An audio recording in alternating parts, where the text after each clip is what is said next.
Hey, what's up guys? Welcome to the first of what I hope will be many speed paints. I'm Empress Evelyn Rose, and I'm here to talk to you about what character we're drawing today, that character being Marina Master.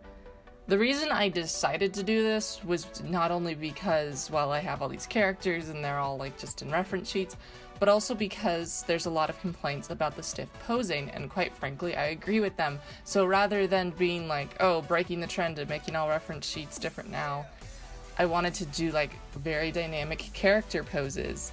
Originally I was gonna do them all into one big poster type thing, but then I realized, no, that file size is just gonna be too much to handle, and it's gonna be sitting on my computer forever. So that's why I decided to do it one at a time, and maybe at the end I'll compile them into a cute little poster type thing. And the reason we decided to do Marina is because, well, she was the first character I ever drew. So why don't we get started talking about this?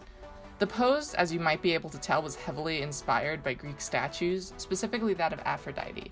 I feel Marina has a very a la Aphrodite vibe, and honestly Greek statues in general are just such a great reference for me.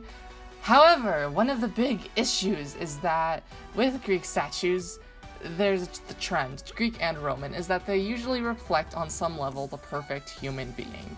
And as you may be able to tell, Marina is a little bit differently proportioned than the voluptuous, curvaceous Aphrodite. She has a bit more of a skinny torso that has muscle to it. And rather than having both a big chest and a big voluptuous booty, she has more of a big booty and maybe a slightly smaller chest. But that's neither here nor there. But real talk though, honestly, do reference Greek statues a lot if you're looking for dynamic hero poses, or maybe that's just me, I don't know. Referencing ocean crap is my next note, and I think by that I mean how Marina is heavily inspired by oceans and Aphrodite. And by that I mean not only does she represent love, but she also represents the ocean and the power of that. I think in a lot of ways the ocean can resemble love, just because what's the word? Temperamental, or the doldrums, or it's completely unpredictable, or it's just angry all the time and you hate it, or very nice and relaxing and you want to stay there forever.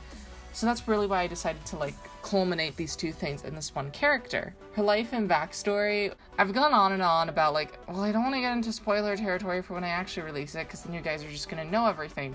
So revealing what I can, I will say that since this is kind of heavily based on ancient life, especially that of the Greeks, I will say that originally Marina probably dressed a frou-frou princess just because that's what she was supposed to do, and then she kind of had the power moment of, I need to be who I am, and then she just started wearing pearls and shells, and her dad was like, Marina, stop. In terms of her power, I will want to make it clear is that she has the power to harbor the ocean. Not the ocean, the water. She would not have the power to create it. I felt that creating water was just not even just too much of a god move, just it wouldn't make sense to me.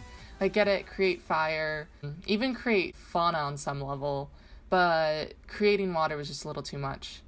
In terms of the color scheme, I really kind of struggled there, just because, well, red and blue, obviously, well, mostly pink and blue, but I didn't want them to contrast too much, so that's why a lot of times there's more of this morphing moment of purplish, and especially with her cloth, I wanted to kind of make it not even just pink and blue colliding into purple, but also oh, it's the water, waves.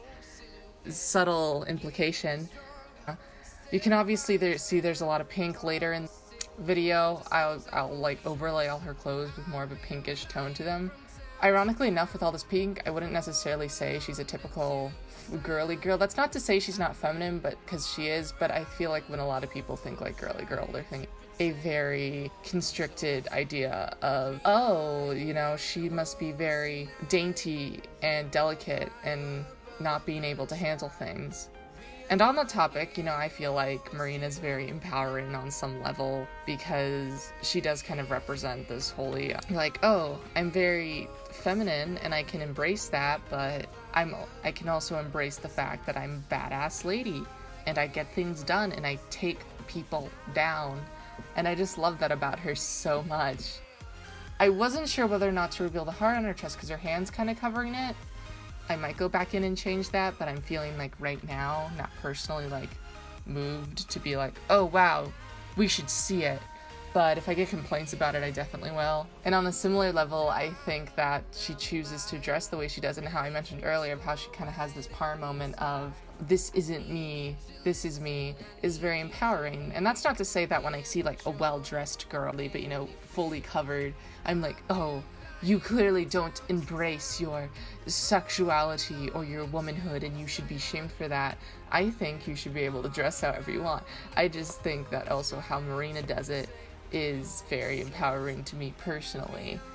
But that's neither here nor there. As previously mentioned, I struggled a lot with the proportions. I feel like I fixed it in the end, but even then I feel like abs and like muscles don't have enough definition to them. But that's just part of learning, guys. There are a few mistakes I felt with this piece, personally. I feel like I made her head a bit too big. It's very like Barbie doll or Monster High-esque. Other mistakes I felt with the piece. No, this actually gets into a funny story about how the original Marina Master reference sheet got a lot of critique about how her shoulders are too buff. And quite frankly, I agree with them. But now I have this like silly image in my head of buff shoulders to Marina coming for you down the street. You wake up late at night, see her in the corner of your room, you start crying, she's not going anywhere. I just thought that was really funny.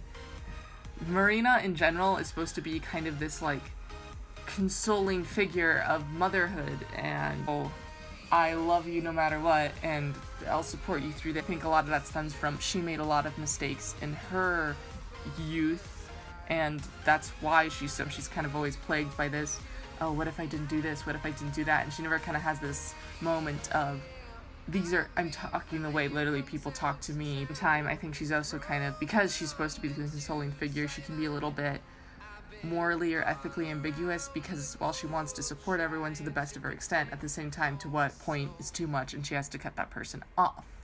And I feel like that just has a lot to do with your character. In terms of any other mistakes with the piece, you can speak about like drawing these fishes in the water, but I was like, no, it's too much. You know, the focus is supposed to be on Marina, and I kind of wish I made her expression a bit more, like maybe she gave a winky face or had like sort of drawn down bedroom eyes to more signify I'm the representation of love, but also just, oh, I'm very flighty and cute, and this is just how I am. Yeah, that's about it. Thank you all for watching. Please decide to subscribe because I love y'all. Have a very happy, well, I'm recording this on Sunday, so let's say Sunday. And I hope that I can actually get more of these out in the future, because this was very fun to do. It took a long time, and my 5 hours of work have been condensed down to 5 minutes, but you know what? Sometimes that's just the business. Have a very lovely day. Stay safe. Eat spinach. And always remember to worship your lovely Empress.